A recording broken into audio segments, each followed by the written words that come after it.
My father is Mormon, and very staunchly conservative about it, as Mormons usually are. My mother is Christian, but very pluralistic, so I got exposure to a lot of Christian beliefs growing up, but also beliefs from a lot of religions cosmetically very different from Christianity, like Judaism, New Age, Buddhism, Hinduism, animism, various Native American religious beliefs, and just the barest hint of Islam. 3rd grade, I actually spent going to a Catholic school. It was a lonely, terrifying experience. My mother had a lot of Jewish friends, and I remember one year, we participated in Passover. I remember the taste of matzah and the matzah ball. I also remember horseradish. And as a result, I suspect I understand why Jews have a reputation for saying, "Oi!" While I was growing up, my mother had this obsession with the Holocaust. Every week, she would bring back from the library another documentary or two about it to show me. I was horrified at first, but then it just got redundant. I mean, it happened. It was terrible. Civilization needs to take steps to ensure it doesn't happen again. I get it. Anti-Semitism is a recurrent trend throughout history, including unfortunately much of U.S. history. She probably wanted to ensure that it didn't take root within me, but to this end, she probably would have been better off examining the psychology of it instead of just the history. I mean, the Great Chicago Fire was a terrible thing as well, but the first step in preventing it from happening again is gaining a clear understanding of how it happened in the first place, not just going on and on about how terrible it was. The Great Chicago Fire and the Holocaust were both terrible events, but their causes weren't just historical. The causes of the Great Chicago Fire were mainly chemical, which means that the first step in preventing the Great Chicago Fire from happening again is examining its chemical factors. By the same token, the causes of the Holocaust were mainly psychological, which means that the first step in preventing the Holocaust from happening again is examining and understanding its psychological factors. In pronouncing their verdict, the justices of the U.S. Supreme Court in the trial of Brown versus the Board of Education cited psychological research studies indicating a causal connection between segregation and prejudice. If you take two groups of people who are different in some readily apparent way and separate them, segregate them on the basis of that difference, so that they remain aware of one another, but out of contact, it's only a matter of time before each group comes to see the other as less than human. At this point, one tends not to object so much to whatever injustices the other group experiences. One tends not to object when the other group is given pejorative labels, or has their social and political standing infringed upon. This is the fundamental psychological reason why separate is inherently unequal. If one of the groups of people in this division then holds a lot of political influence and experiences very serious, stressing problems most of the people in this group tended not to understand, this group can derive some comfort from having a target, a scapegoat for the resulting anger. At this point, a pejorative label comes in handy for focusing that anger and galvanizing the effort to dehumanize the people made its target.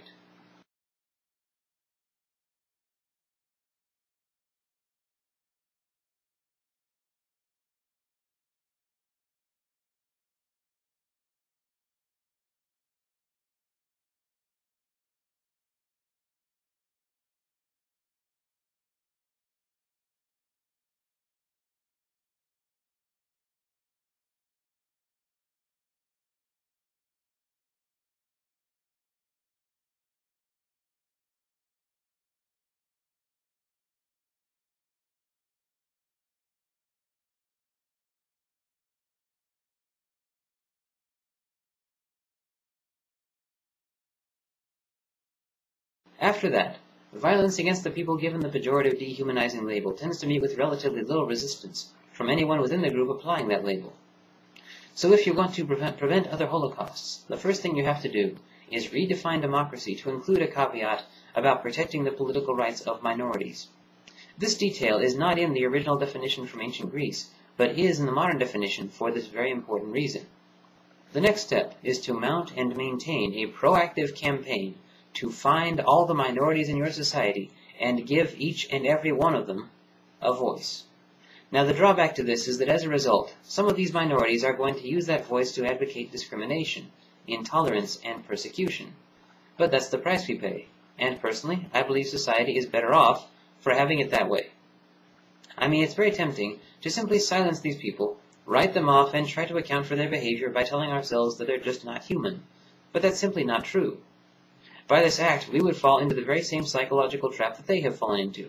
Being human is precisely what makes the members of these groups capable of this, and giving them a voice against all our inclinations to the contrary forces us as individuals and as a society to confront this aspect of ourselves instead of allowing us to hide from it. And of course, we must examine, understand, and confront this aspect within ourselves before we can confront it in others. Next, we have to take steps to remove these partitions. If our schools and or societies are ethnically, religiously, sexually, or culturally segregated, we must integrate them and bring our children together as children, so they learn to recognize each other's humanity early on, making this recognition second nature for them. We then have to keep our schools integrated by deliberate effort, lest any divisions arise of their own accord while we're not watching. This way, the two groups of people in question will see each other as human and will be effectively unwilling to persecute one another. This is how repeat holocausts are prevented. But getting back to the subject, my parents divorced when I was 3 years old. For a time, every Sunday, I went to a Christian church with my mother, then a Mormon church and several home teaching sessions during the week with my father. I don't remember much about this Sunday service or these home teaching sessions, except that I never seemed to learn much. All I remember about the Sunday services is that they were really long, and during the home teaching sessions, all the time we spent reading from the Bible and the Book of Mormon, all I remember is God taking turns scolding different groups of people. I had learned a few things about mythology in school, and so when in both my parents' churches they started talking about extraordinary stories from the Holy Book in question, I didn't find these stories very impressive. I found the idea of walking on water no more impressive than the idea of riding a horse-drawn carriage across the sky. I also remember one day at my father's church, the Church of Cheese and Fries and Labor Day Savings, when they handed out CTR rings. I thought they looked nice, but I didn't find the message very impressive. My exposure to various different ideas from various different religions through my mother's efforts showed me that striving to do the right thing is something every religion advocates. So when they harped on this over and over again, as if they were arguing against someone, it left me more puzzled than impressed. I don't remember exactly when it was, but my father started putting the pressure on me to get baptized and prepare myself to go on the mission. He's really good at pressure. He brought me into his church to talk to one of the bishops about my beliefs, but I could never find any comfort in the idea of trying to deliver such a vague message with such enthusiasm. I didn't understand why the mission was so important, since my mother's pluralism had shown me that there were other religions in the world, most of which, as far as I could tell, were every bit as valid as Mormonism, and none of them were asking me to go on any sort of mission. It was at that point that I was able to cajole my mother into letting me stop going to my father's church. I believe I was 9 or 10 years old when my aunt and uncle, both atheists, introduced me to The Hitchhiker's Guide to the Galaxy by Douglas Adams. I know my subscribers well enough to know that many of you are familiar with it. There's a scene in this novel in which one character is introduced to a kind of fish from another planet. The idea is that when one is in an environment in which unfamiliar languages are being spoken, one can put this fish in one's ear and suddenly understand them. Leave it to a British author to come up with an idea like that. This segues into a discussion between man and God, in which God argues that he refuses to prove that he exists because where there is proof there can be no faith, and without faith he cannot exist. Man responds by pointing out this fish and explaining that this fish works so well and serves such a handy purpose as to prove that God exists, thereby removing all faith, thereby preventing God from existing. God remarks that he hadn't thought of that, and vanishes in a puff of logic, and man remarks about how easy that was. This experience showed me that other people in the world were examining the subject of God and treating it with levity to boot. So if at some point I did the same, I wouldn't be alone. At one point, in school, we had been learning about family trees and how to draw them. I learned where to put my father, and his father's father, etc. I reflected on this one Sunday in church, when someone referred to God as our Heavenly Father. I was puzzled about where to put him on the family tree. Where do you put someone who is simultaneously your father, your father's father, his father's father, and so on? Of course, I never asked about this because I was trained not to be inquisitive. In junior high, we watched the miniseries Roots. In this, I became familiar with the mentality, attitudes, and rhetorical patterns which characterize white supremacism, though again I couldn't possibly have hoped to articulate this. It then seemed pretty clear to me that the same characteristics held true about chauvinism and homophobia, and that the attitude behind it stemmed from a simple fear of difference. Then my father showed me an episode of the 700 Club, and I heard Pat Robertson following the same pattern. Thus, this man never really impressed me the way he impresses others. When I was still pretty young, Pope John Paul II visited the United States. As I recall, I was in junior high at the time. I saw on the news a lot of people talking about how incredible it was to meet this guy, and to see him, and what a special occasion it was for him to be here.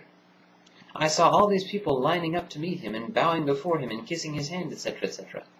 I didn't understand what the big deal was, what it was about this guy that made everyone so glad to see him, what it was about him that filled everyone with such a long litany of such incredibly vague accolades.